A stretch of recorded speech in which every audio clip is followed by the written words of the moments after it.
오늘 본문을 통해서 우리가 살펴볼 수 있는 것은 바울이 드디어 로마를 향하고 가고 있다라는 사건, 로마로 가고 있는 일을 우리가 살펴보게 됩니다.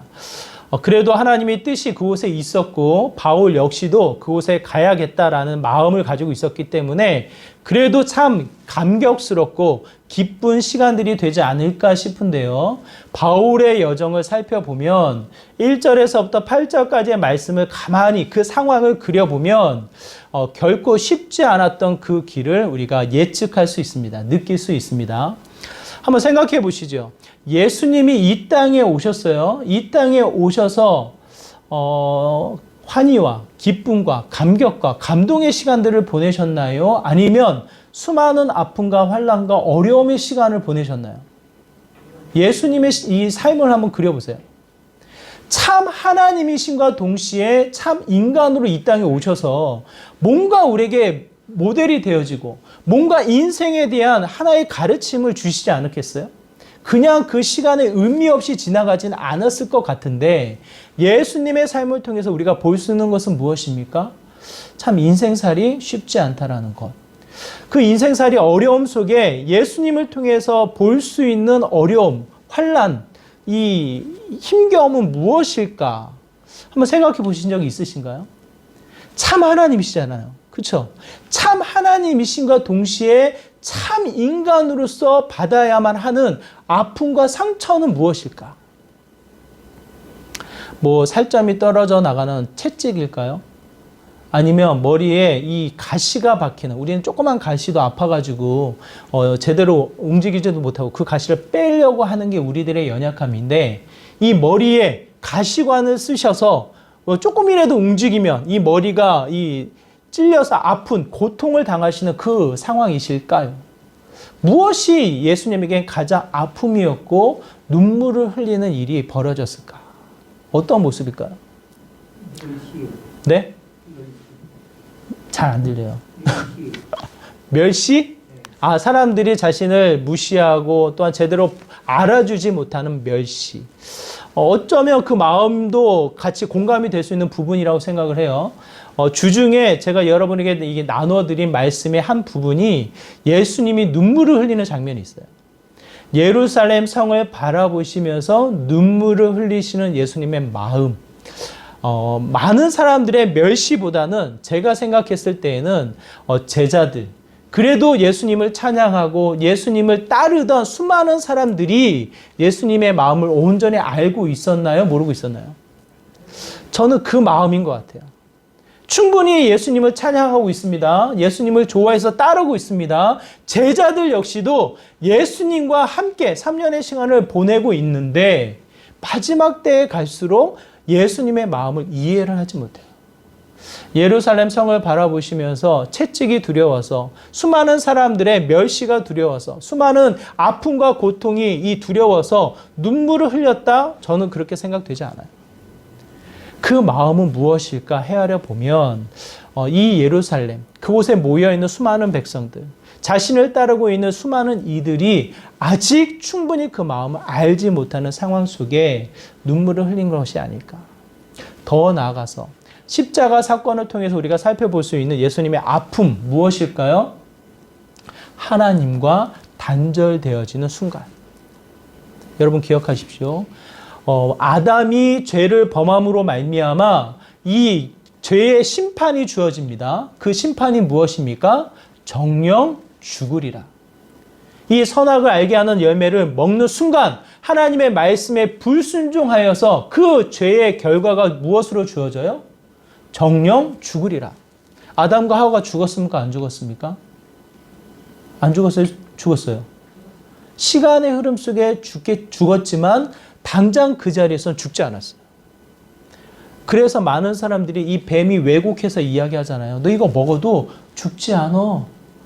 요즘같이 70년, 80년 산 게 아니라 한참을 살다 죽었어요. 정령 죽으리라가 무슨 의미일까? 시간의 흐름 속에 죽음을 맞이한다는 그 의미일까? 많은 생각을 하게 되어지지만 성경을 통해서 우리가 살펴볼 수 있는 것은 참 생명이 되시는 누구와? 하나님과 멀어지는 죄의 결과. 예수님께서 참 하나님이시지만 참 인간으로 이 땅에 오셔서 그 죄의 결과까지도 겪게 되어지십니다. 십자가에 달려 죽으실 때 어떠한 일이 벌어져요? 어떠한 일이 벌어져요? 아버지여 정녕 나를 버리시나이까. 정녕 나를 버리시나이까. 참 인간으로서 참 하나님으로서 예수님을 바라볼 때 제한된 우리의 생각, 제한된 우리의 이해는 그걸 따라갈 수가 없어요. 이해가 되질 않아요. 하지만 성경의 전체의 흐름을 통해서 살펴본다면 죄의 결과를 온전히 감당하셔야 될 예수님이시기 때문에 그 죽음을 통해서 어디로 내려가셨다? 지옥 강화라고 이야기해요. 이 지옥의 땅까지 내려가셔서 한순간 하나님과의 단절되어지는 죽음을 감당케 하셨다라고 고백을 합니다. 그냥 상징적인 죽음을 나타내는 것이 아니라 실제로 죽음을 맞이하신 예수 그리스도. 이것을 통해서 우리가 살펴본다면 정말 내 마음을 몰라줄 때 속상한 것 같아요. 정말 내 마음을 몰라줄 때 눈물이 나는 것 같아요. 더 나아가 상황적으로 하나님을 느끼지 못할 때, 하나님의 임재가 내 영혼에 채워지지 않았을 때 마치 그 삶은 생명력을 잃은 것처럼 죽음의 삶을 살아가는 것처럼 낙심과 좌절의 이 깊은 골에 빠지는 형태가 되지 않은가 싶어요. 여러분의 인생살이 어떻습니까? 무엇이 아파요? 무엇이 고통스러워요? 무엇이 상처투성이로 남아요? 우리는 아직 거기에 경지에 오르지 않았기 때문에 여러 가지 세상이 주는 상처에 이 영향을 받으며 살아가요. 가진 것이 없으면 속상하고 누구의 시선 때문에 아프고 내 연약함 때문에 이 답답하고 그로 말미암아 내 영혼이 많은 영향을 받아가는 모습을 보게 되어져요. 하지만 실제로 이 삶의 형태를 가만히 살펴보면요. 얼마나 단절되어지는 삶이 나에게는 큰 아픔으로 남게 되어지는지.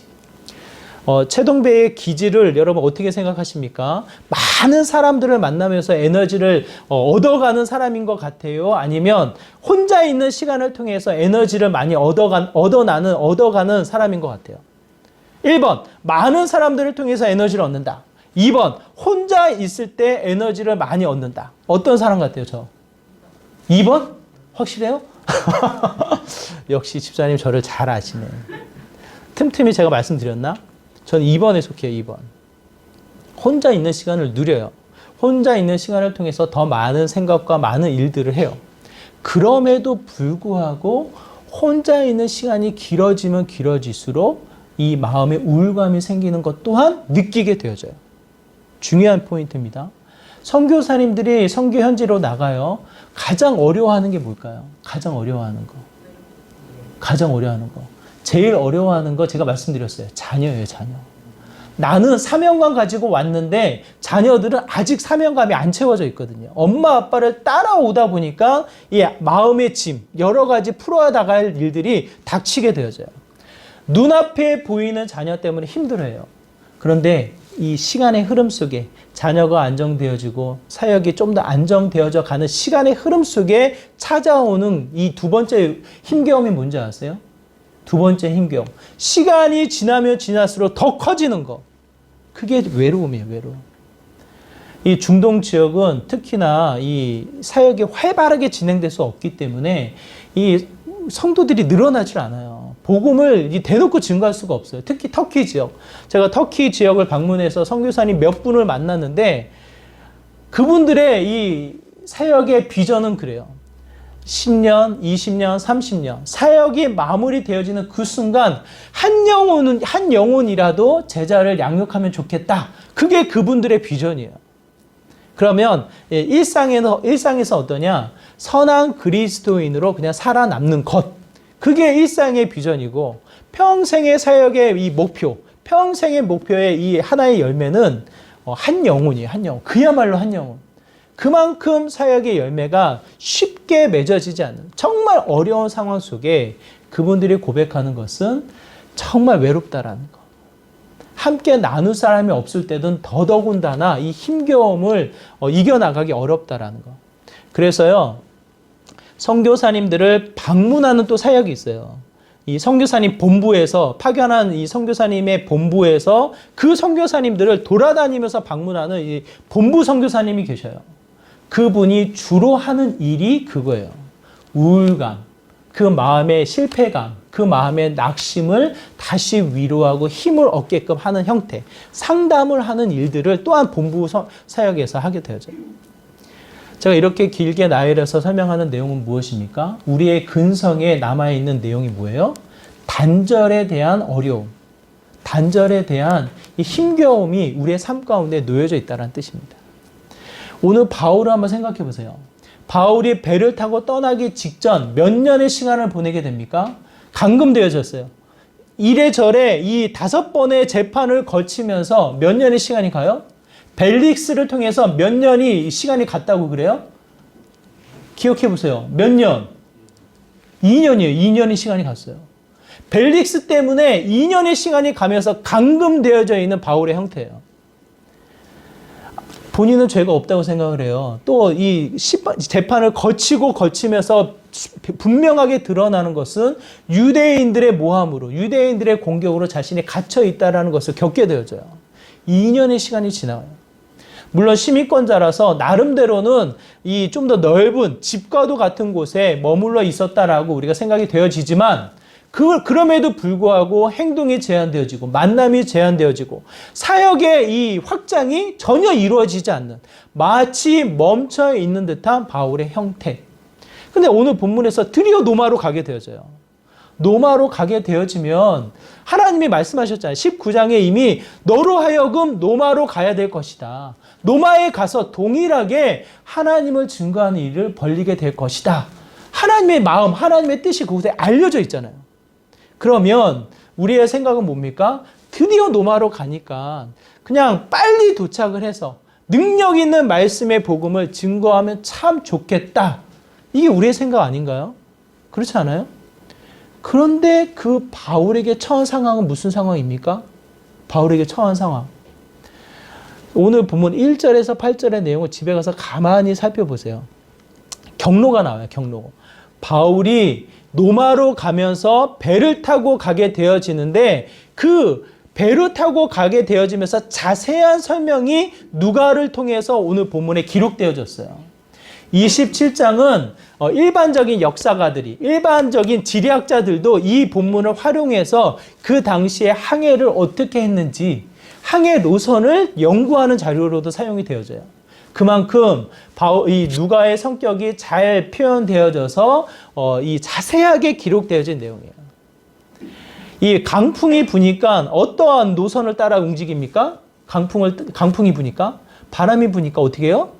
최대한 이 육지, 최대한 섬과 가까이 이 선을 따라서 배가 움직이는 거예요. 그러다 보니까 각 지역을 돌면서 구부로의 섬을 이 사이에 끼고 돌아가는 형태를 보게 되죠. 오늘 본문은 미항, 우리 이 지중해 바로 이 가운데에 있는 미항까지 도착한 내용이 기록되어져 있고 우리가 읽진 않았지만 9절에서부터 44절에 걸쳐서는 우리 멜리데라는 섬까지 도착한 내용이 기록되어져 있어요. 아직 노마까지 안 갔어요. 8절까지는 미항이라는 곳에 도착을 했고 44절까지는 멜리데라는 곳까지 도착을 하게 되어져요. 그 사이에 무슨 일이 벌어집니까? 이 배의 순항하면서 이 목적지를 향하고 있습니까? 아니면 가는 곳곳마다 어려움을 겪고 있습니까? 참 재밌어요. 7절에 보면 간신히라는 단어가 나요. 그렇죠? 간신히. 8절에 보면 또 어떤 단어로 시작을 해요? 간신히. 참 한글의 표현이 맛깔나죠. 맛깔나요. 간신히 도착했다. 무슨 의미를 담고 있어요? 결코 그 배의 순항이, 배의 이 항로가 이 항로에 따라서 순항해서 목적지에 도착했다? 그런 표현으로 담겨져 있나요? 어때요? 간신히예요, 간신히. 그야말로. 순항이 아니라 여러 가지 광풍을 피해서 조심스럽게 어렵게 간신히 그곳에 도착을 했노라. 그 얘기를 해요. 더 나아가 이 바울이 이 나름대로는 여행을 많이 다녀서 그런지 정확하게 표현을 합니다. 미항에서 머물러 있다 가야 된다. 지금 떠나면 어떻게 된다? 위험하다. 그래서 이 배의 항로를 잠시 멈추게끔 권하는데 이 전체의 이 여행의 대장이 되는 율리오가 그 바울의 말을 듣질 않아요. 당연하겠죠. 누구의 말을 들을까요? 율리오가, 백부장 율리오가 누구의 말을 듣습니까? 그 배의 선장의 말을 들어요. 당연하죠. 그 배의 이 노선을 계속 운항하는 사람이었으니까. 그 배의 선장은 괜찮습니다. 지금 그냥 그대로 가도 상관없습니다. 바울이 여러 여행을 통해서 이 데이터, 나름대로의 정보를 가지고 이 분석을 했는지, 아니면 두 번째, 하나님이 특별한 지혜를 주셔서 지금 이 순간에는 멈춰야 된다라는 사인을 주신 건지 정확히 나와 있지는 않아요. 다만 후에 이 폭풍이 몰아치고 배가 침몰되어질 그 상황 속에 두려워하지 말라라는 이 메시지를 나중에 주시죠. 아무튼 바울은 정확하게 지금 떠나면 안 됩니다라고 이야기를 했지만 율리오는 오히려 선장의 말을 듣고 그냥 그 여행을 진행을 하게 되어집니다. 가만히 바울의 상태를 우리가 생각해 보면 시간이 갔어요. 하나님의 사명을 두고 한 걸음 한 걸음 나아가지만 생각보다는 그 길이 넓지가 않아요. 계속해서 좁은 길로 몰아가는 것만 같아요. 하나님의 뜻은 분명히 노마에 있는데 지금 펼쳐진 상황은 마치 못 가게 하는, 마치 여러 가지 장애가 이 모든 것을 방해하고 있는 것만 같은, 하나님의 뜻은 무시되어지고 하나님이 드러나 있지 않은, 하나님이 느껴지지 않는 상황에 치닫게 되어지는 것을 보게 되어집니다.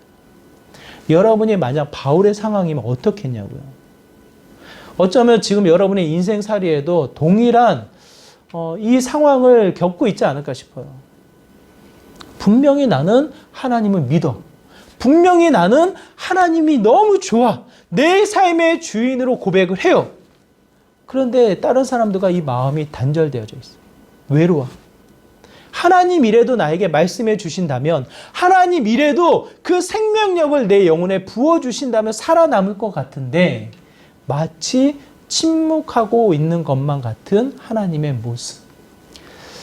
저는 테레사 수녀, 물론 천주교지만 이 테레사 수녀의 고백이 참 많이 공감이 되어져요. 그가 죽고 나서 그의 서신이 발견되어졌는데 그 서신을 통해서 많은 이슈가 있었어요. 정말 회심한 자냐 아니냐, 잘못되지 않았냐, 뭐 이런 여러 논쟁이 있었는데 그의 서신을 통해서 다시 드러난 내용은 교황에게 보낸 서신이었어요. 당신의 하나님은 살아있는 듯 싶지만 나의 하나님은 죽어있는 것 같다. 당신의 하나님, 교황의 하나님은 살아있는 듯 싶은데 내가 믿고 있는 하나님은 죽은 것 같다. 그런 고백을 담아서 이 교황에게 쓰는 편지였어요. 그 편지를 보고 이 테레사 수녀가 이 믿음이 있었냐 없었냐, 회심했냐 안 했냐 이런 논쟁이 많았었어요. 그 당시에. 근데 저는 그 부분의 내용을 보고 굉장히 정확한 인간으로서 내뱉을 수 있는 고민이 그곳에 담겨져 있는 것이 아닌가. 하나님을 믿지 않았다. 하나님 앞에 온전한 신앙인으로 사용을 받지 않았다. 뭐 그런 내용을 어떻게 평가를 하겠어요? 교황도 평가하지 못하고 우리도 평가할 수 없는 거예요. 하나님 앞에 그 믿음을 평가할 수가 없어요. 다만 그의 고백의 이 마음의 이 상태, 그의 상황의 상태를 정확하게 표현하고 있지 않은가. 마치 예수님이 그 십자가에 달려 죽으시기 직전에 정녕 나를 버리시겠나이까? 라는 그의 고백이 어쩌면 우리의 인생살이에 순간순간 불쑥불쑥 튀어나오는 형태가 되지 않은가. 저는 그렇게 생각이 되어져요. 여러분의 삶의 고백은 무엇으로 비롯되어져 있습니까? 하나님의 임재, 성령의 충만함, 하나님의 지혜가 넘쳐나서 내 삶의 형통함, 그것으로 은혜를 온전히 누리는 삶이신가요? 아니면 순간순간에 하나님에 대한 단절, 외로움, 고립됨, 특히 코로나19가 우리에게 주어진 큰 위험이 그래요. 지금 백신을 맞을 때 요양원부터 맞잖아요. 여러분 그런 생각 안 하셨어요? 왜 요양원부터 맞지? 그런 생각 안 하셨어요? 우리나라는 수치가 그렇게 정확하게 이게 드러나 있지 않은데 유럽에는 요양원에 계신 분들이 3분의 2 죽음을 맞이하는 위험이 크게 느껴진다는 거예요. 영국에서는 영국이 3분의 1, 유럽이 5분의 2. 그만큼 요양원, 노인복지센터에 계신 분들이 많은 죽음을 맞이하는 이 데이터가 있다 보니까 우리나라도 요양원에 계신 분들부터 접종을 해야 된다라는 이 결과, 이런 데이터가 나오게 된다고 제가 들었어요. 저희 교회에서도 우리 박순남 권사님이 작년에 소천하셨어요. 정말 속상해요. 코로나 직전, 이제 7월 달까지는 아무렇지도 않게 우리가 만나 뵙고, 그래도 좀, 이 소통하는데 아무런 어려움이 없었는데요. 이 장기화 되어지면서, 특히 면회가 금지되어지면서, 그분이 굉장히 많은 스트레스를 받으셨지 않았을까 싶어요. 면회가 금지되어지면서 자녀들도 어머니를 뵙지 못하는 개월수가 늘어나면서 순간 8월달 중순부터 정신을 놓아버리는, 정신이 이제 온전치 않아서 결국은 고립되어지는 상황 속에 더 치닫게 되어지지 않았나, 제가 경험하고 제가 관찰한 내용이에요. 코로나는 우리를 고립시키는 한 부분에 영향을 주지 않을까 싶어요. 교회도 마찬가지예요. 믿음의 상태도 그래요. 상당히 많은 우울증, 우울감에 휩쓸려 살아가는 지금의 형태를 보게 되어집니다. 저는 바울이 그와 같은 상황에 놓여져 있다라고 오늘 본문을 통해서 제가 관찰한 내용이고요. 근데 이 중요한 거, 하나님의 일하심은 거기에서 멈추지 않는다라는 거. 하나님 어떻게 일을 하십니까? 우리 1절에서부터 우리 2절의 말씀을 함께 보기를 원하는데요. 1절에서부터 22절의 말씀 우리 함께 읽겠습니다. 시작. 우리가 배를 타고 이달리아에 가기로 작정되매 바울과 다른 죄수 몇 사람을 아고스도대의 백부장 율리오란 사람에게 맡기니 아시아 해변 각처로 마게도냐의 데살로니가 사람 아스다고도 함께 하니라. 1절에 우리가라는 표현이 나와요. 여기 우리가라는 표현 속에 누가 들어가 있을까요? 우리가는 1인칭 복수잖아요. 그렇죠? 1인칭 복수에 1인칭 복수 우리가라고 표현되어질 때 여기에서 1인칭 복수로 누가 들어가야 되냐면 이 사도행전을 기록하고 있는 사람이 들어가야 돼요. 이해되시나요? 이 사도행전을 누가 썼다고요? 사도행전을 누가 썼다고요? 누가가 썼다고요? 누가가. 의사로서 이 사도 바울을 적극적으로 동역하고 같이 도왔던 누가가 사도행전을 기록하게 됐어요. 그래서 제가 1장을 말씀 나눌 때 제가 말씀드렸어요. 누가복음을 기록한 게 첫 번째 편지고 두 번째 편지로 황제한테 편지를 보낼 때 사도행전의 내용으로 쓰게 되어진 누가의 내용으로 우리가 관찰하고 있다는 거. 여기에서 우리가라고 표현되어지는 것은 이 바울만 보내지 않았다는 거예요. 예? 바울이 2년의 시간이 넘게 감금되어지고 어려운 시간을 혼자 보냈지만 노마로 가는 그 길만큼은 누가 따라갔다? 누가가 같이 간 거예요. 누가가. 1절에 우리가, 2절에 우리가, 4절에 우리가가 반복되어져 있어요. 제가 말씀드렸죠. 주어가 굳이 기록되지 않아도 된다고. 히브리어나 헬라어는 동사의 주어를 포함하고 있기 때문에 우리라라는 단어를 굳이 쓸 필요가 없어요. 그것을 강조해서 쓴 것은 무엇을 의미합니까? 바울과 내가 같이 갔다는 거예요. 누가 자신이 바울을 돕기 위해서, 바울의 연약함을 돕기 위해서 어떠한 신분으로 그곳에 타게 되었는지 모르겠어요. 저희가 관찰한 바는 이래요. 바울이 약하잖아요. 나름대로는 로마 시민권자로서 그 사람이 갑자기 죽으면 안 되는 거예요. 그 사람을 도와줄 의사가 같이 그 여행길에 동행해야 되는 거예요. 그 길을 누가 자원하게 됩니까? 누가가 자원하게 되는 거예요. 자연스러운 섭리로 바울의 여행길에 누가가 합류되어지는 형태. 여기서 중요한 표현이 또 나옵니다. 2절에 누가 합류하고 있습니까? 2절에요? 2절에 후반부에 보니까 마게도냐의 데살로니가 사람 아리스타고 기억나세요? 아리스타고 사도행전 19장 29절입니다. 우리 함께 읽겠습니다. 시작. 온 시내가 요란하여 바울과 같이 다니는 마게도냐 사람 가이오와 아리스다고를 붙들어 일제히 연극장으로 달려 들어가는지라. 무슨 내용이에요?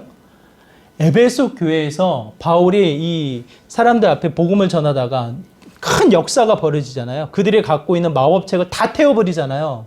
다 태워버리니까 에베소 지역에 무슨 일이 벌어져요? 소동이 일어나잖아요. 소동이. 이 바울이 우리를 살지 못하게 하는구나. 우리의 직업을 다 내쫓게 하는구나. 저 바울이 우리를 공격하고 있다라고 해서 소동이 벌어져요. 그 자리에 누가 같이 있었다? 예, 오늘 본문에 그 사람이 같이 있었어요. 바울과 같이 있었던 사람 중에 오늘 본문에 기록되어져 있는 아리스다고가 같이 있었던 거예요. 그 사람이 또 어떠한 사람인지를 오늘 본문에서도 이야기해 줍니다. 2절에 같이 참여하고 있었다라고 이야기를 하고요. 그 아리스다고를 통해서 바울이 어떠한 마음을 누리었는지를 고백하고 있어요. 골로새서 4장 10절과 11절의 말씀에 보면 여러 사람을 언급해요. 여러 사람을 언급하는 중에 한 사람, 오늘 본문에 나오는 아리스다고를 언급하면서 이 사람들이 나의 위로가 되었다라고 표현되어져요. 나의 위로가 되었다. 오늘 본문에 우리가 생각한 바울의 상태는요, 혼자 있는 거예요, 혼자 외롭게 고립되어져서 그 길을 가야만 하는 상황인데 그 길을 누가 동행합니까? 누가가 같이 가요. 그 길을 누가 같이 갑니까? 오늘 본문에 나와 있는 아리스다고. 뜬금없이 어떠한 이유에서인지 알 수는 없지만 276명 그 배에 타고 있는 그 사람들 중에 누가와 또 아리스다고가 함께 가고 있다는 것을 이야기를 합니다. 오늘 본문을 통해서 우리가 다시 한번 생각해 볼 수 있는 건요. 이 자리에 같이 앉아 있는 우리가 얼마나 귀한지, 얼마나 소중한지. 하나님은 그 길을 혼자 가지 않게 하신다는 이세벨을 통해서 엘리야가 이 죽을 것만 같은 두려움에 휩쓸리게 되잖아요. 차라리 나를 왜 살리셨습니까? 죽게 만드시지. 그냥 내 생명을 거두어 주십시오. 자신의 생명을 탄식을 해요. 왜 그래요? 혼자 있잖아요, 혼자. 마치 이 수많은 사람들 중에 나를 공격하는 사람들은 수많은 사람들이지만 그 자리에 홀로 싸우는 것만 같은 이 엘리야의 외로움, 고독함. 하나님의 놀라운 역사를 갈멜산에서 경험케 하시고 바로 찾아오는 허무함에 엘리야가 빠지게 되어져요. 그때 엘리야에게 하나님이 주신 내용이 무엇입니까? 너만 있지 않다. 남은 자들이 있다는 것을 다시 한번 깨닫게 하시고 엘리야를 세우시잖아요. 하나님의 일하심이 무엇으로 비롯되어집니까? 나 혼자 내버려 두지 않는다. 그 길을 같이 가게끔, 우리로 하여금 그 길을 가게끔 하나님의 동역자들을 세우는 믿음의 자리로 우리를 세워나가시는 것을 이야기를 합니다. 저는 이 기쁨의 교회가 정말 하나님을 세우는, 하나님의 일꾼을 세우는 믿음의 교회가 되길 바라요. 여러분은 어떻게 생각하시는지 모르겠어요. 차동배 목사님 마음대로 하세요. 차동배 목사님 그 목회자니까 교회 일 혼자 다 하세요. 그렇게 생각하시면 안 돼요. 저 외로워요. 고독스러워. 고독사할 수도 있어. 우울감에 빠질 수도 있어. 혼자 있는 걸 즐기고 혼자 있는 것을 통해서 또 묵상하며 또 이 에너지를 얻는 기질이지만 또 한편 하나님의 원리, 하나님의 섭리는 그렇지 않아요. 반드시 공동체를 통해서 교회를 세워나가셔요. 반드시 동역자를 통해서 하나님이 기뻐하시는 하나님 나라를 확장케 하셔요. 그러므로 서로서로에 대한 관심, 서로서로에 대한 힘을 얻어나가는 믿음의 모습을 여러분이 함께 누리는 그와 같은 모습이 되기를 바랍니다. 오늘 본문은 아니지만 갈라디아서 6장 2절의 말씀 우리 한번 같이 읽어볼까요? 시작! 너희가 짐을 서로 지라 그리하면 그리스도의 법을 성취하라. 짐이라고 해서 환난과 아픔과 어려움과 이 무거운 짐 그런 얘기로 생각하지 마세요. 하나님이 허락하시는 일, 하나님이 주시는 사명, 하나님이 주시는 우리가 같이 해야 될 여러 가지 일들, 이것을 어떻게 하라? 어떻게 하라고요? 서로 지라고, 서로. 서로 질 때 다시 한번 우리에게 누려지는 하나님의 영광을 경험해 나가는 믿음의 삶이 됩니다. 우리 좌우에 계신 분들을 보고 이렇게 고백하면 좋겠습니다. 당신 때문에 행복합니다. 우리 함께 이야기 나눠볼까요? 당신 때문에 행복합니다. 쑥스러워? 다시 한번 반대로 당신 때문에 힘이 납니다. 아마 이렇게 웃으시면서 마음속에 이 따뜻함이 있을 거예요. 한번 생각해 보세요. 이 자리에 뵈야 될 분이 안 보이시면 어떻겠냐고, 마음. 오늘 경원이가 왔는데요. 너무 마음이 좋더라고. 아니, 딱 들어오는데, 너무 오랜만에 봐가지고 반갑더라고요. 그냥 그 마음의 따뜻함이 느껴져요. 그쵸? 뭐 하지 않아도. 그냥 이 예배에 같이 앉아있는 것 자체가 우리에게 따뜻함을 줘요. 그런데 한번 더 생각해 보세요. 하나님의 일을 같이 세워나가는 믿음의 형태. 여러분의 일상 혼자 너무 지고 가지 마세요. 여러분의 해야 할 일, 내 짐이지 혼자 너무 지고 가지 마세요. 같이 나누세요. 어떻게? 기도 제목으로. 에이, 이 기도 제목 내 일인데요. 나 혼자 기도해야죠. 아니에요. 절대로 그거 하나님이 기뻐하지 않으셔요. 절대로 기뻐하지 않으세요. 오늘 본문에 누구예요? 아리스다고가 왜 기록되었냐고요. 뒤에 성경에서 안 나와요. 누가는 그래도 이 사도행전을 기록하니까 의미라도 있죠.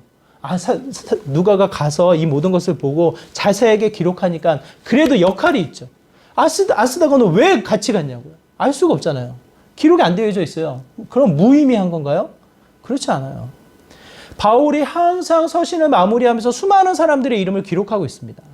그 모든 사람 한 사람 한 사람이 무슨 일, 무슨 역할, 어떻게 도왔다 기록되어 있지 않아요. 나의 위로가 되었다. 나의 위로가 되었다. 함께하는 그 은혜를 온전히 누리는 여러분의 믿음의 삶이 되기를 바라요. 예수님의 이 눈물, 예수님의 가장 힘겨움은 혼자 세움받을 때, 혼자 이 기도하는 자리에 놓여져 있을 때, 정말 나를 위해서 기도하지 못하냐? 이 졸고 있는 제자들을 보고 있을 때 마음의 점여움이 있지 않았을까? 마음은 원이로되 육신이 따르지 않는구나. 그들의 연약함을 두고 다시 한번 기도하는 모습이 아닐까? 다시 한번 우리가 그 마음을 헤아려 본다면요.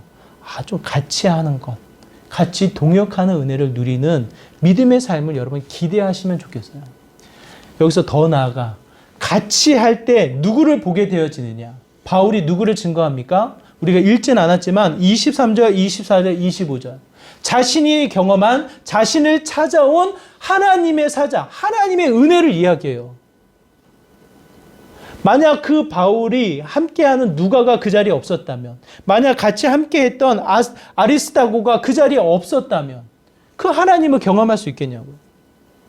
자, 함께할 때, 우리가 같이 동역할 때 그냥 우리 인간적인 마음, 인간적인 기질만 나타나는 게 아니고요. 나에게 찾아온 하나님, 나를 통해서 일하시는 하나님이 함께 나눠지는 거라고요. 제가 누차 말씀드리죠. 목회자는 기도하는 사람이에요. 어떻게 해서든지 기도할 수밖에 없어. 기도해야 돼. 그 기도 제목을 받아서 그 기도에 응답이 되어진다면, 우리 최은선 지사님이 주신 기도 제목을 내가 받아서 그 기도에 응답이 주어진다면 그 은혜를 누가 받냐고요. 그 은혜를 누가 받아요? 기도한 사람이 받아요. 최은선 집사님만 받는 게 아니라 기도한 사람이 받게 되어져요. 최은선 집사님의 기도 제목을 통해서 하나님의 살아계심을 경험하게 되어져요. 최은선 집사님의 기도 제목을 다른 사람이 같이 기도했다. 그럼 그 사람이 또한 하나님의 이 은혜, 살아계신 하나님의 은혜를 온전히 경험되어지는 삶이 되는 거라고요. 오늘 바울이 그 이야기를 하는 거예요. 나는 외롭지만, 나는 고독스럽지만, 나는 어쩌면 환난 가운데 있지만 하나님이 동역자를 보내셨고 그들을 통해서도 어떻게 해요? 나를 찾아오신 하나님을 나누게 하시고 증거케 하신다. 그러므로 담대하라. 이 위로의 말, 나는 지금 이 순간에도 하나님을 믿는다라는 이 메시지를 바울이 하고 있습니다.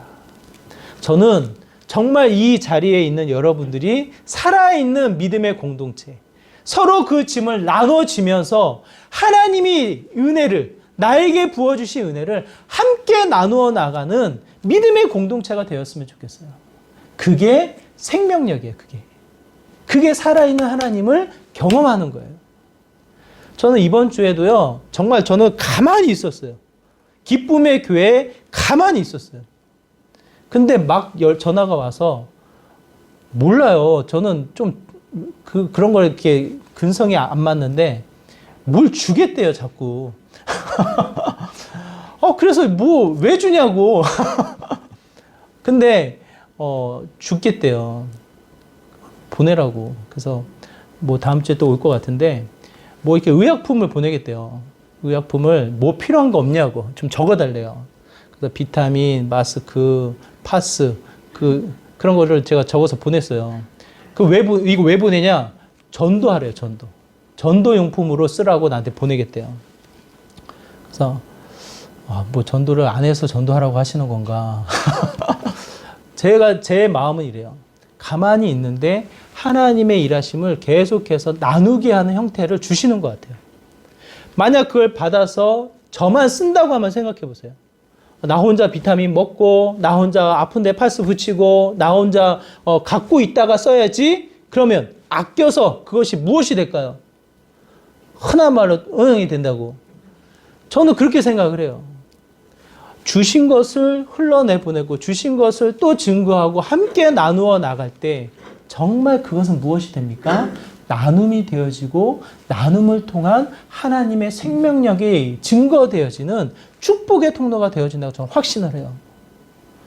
정말 여러분이 그 은혜, 그 맛을 온전히 누리는 삶이 되었으면 좋겠어요. 나 혼자만 열심히 사는 거 맞아요. 틀리지 않아요. 그것도 중요해요. 그럼 옆 사람을 좀 보세요. 옆 사람은 성경 읽기 어떻게 하고 있나? 옆 사람은 요즘 무슨 기도 제목이 있나? 갑자기 생각나게 하시는 하나님의 감동이 있다니까요. 용기 내어서 문자 보내세요. 오늘 아침에 집사님 생각난다고, 형제가 생각이 난다고, 혹시 당신을 위해서 기도할 제목이 있나요? 제가 잠깐이라도 기도할게요. 문자 메시지 보내세요. 그래서 그 삶을 함께 지고 가는, 저는 이 오늘 본문을 이렇게 증거하면서 교회 사명이 이겁니다, 이거 같이 해야 됩니다, 그거 말하고 싶지 않아요. 여러분의 일상을 같이 나누셔서 여러분의 일상의 짐을 같이 기도하며 나가는 살아있는 공동체가 되기를 바라요. 그래서 저 사람이 아파, 같이 아파해 주시고, 저 사람이 혹시 좋은 일이 있어, 같이 기뻐해 주시고, 혹시 저 사람의 얼굴 표정이 안 좋아, 같이 근심과 걱정 함께 해주시고, 그래서 기도할 때 생명력을 함께 나누어 나가는 믿음의 현장이 되었으면 좋겠습니다. 저는 바울의 이 광풍이 부는 험난한 항로이지만 바울만큼은 기뻤을 것 같아요. 함께하는 이들로 인해서, 나를 찾아오신 하나님으로 인해서 함께 나누어질 하나님의 은혜로 말미암아 온전히 누려지는 믿음의 삶이 되지 않았을까. 그 자리가 살아있는 하나님의 교회가 됩니다. 여러분의 삶 속에 주변에 함께 하시는 분들을 살피시고 그로 인해서 힘과 기쁨을 누리시고 다시 한번 하나님을 온전히 나누어 나가는 믿음의 복된 삶 되시기를 주님의 이름으로 축원합니다. 우리 말씀을 기억하면서 함께 기도하기 원합니다. 하나님, 그렇습니다. 정말 함께하는 은혜를 주셔서 감사합니다. 우리 기쁨의 교회 공동체를 통해서 하나님의 은혜가 온전히 누려지는 믿음의 삶 되게 해달라고, 그 은혜와 기쁨이 나로부터 나눠지게 해달라고 함께 기도해 주시고요. 더 나아가 하나님의 역사, 하나님의 은혜가 함께 증거되어지는 믿음의 공동체가 되게 하여 주옵소서. 함께하는 그 기쁨을 알게 하시고 하나님의 은혜가 증거되어지는 공동체가 되게 해달라고 이와 같은 마음으로 함께 기도하며 나가도록 하겠습니다. 기도합니다. 하나님, 그렇습니다. 우리의 삶이 주님 안에 있음을 고백합니다. 주님만이 내 삶의 힘이요, 또한 주님만이 우리의 기쁨이 됨을 고백합니다. 나 혼자의 은혜로만, 나 혼자의 기쁨으로만 멈추지 않게 하여 주시고 함께하는 그 은혜와 기쁨을 우리가 같이 알게 하여 주시고 그 공동체를 통해서 다시 한번 달려나가는 믿음의 복된 삶이 되게 하여 주시옵소서. 더 나아가 우리의 모습이 하나님을 증거하는 삶이 되게 소망합니다. 우리의 일상이 서로 그 짐을 기도하며 함께 지고 가고자 할 때 하나님의 생명력이, 하나님의 능력이 함께 나누어져 나가는 믿음의 귀한 삶이 되게 소망합니다. 다시 한번 우리의 삶 가운데 찾아와 주시고 하나님의 놀라운 역사 가운데 멈추게 하여 주시고 하나님의 역사, 하나님의 생명력, 하나님의 그 기쁨이 함께 증거되어져 나가는 믿음의 귀한 삶이 될 수 있도록 하나님 은혜 더하여 주시옵소서. 주님.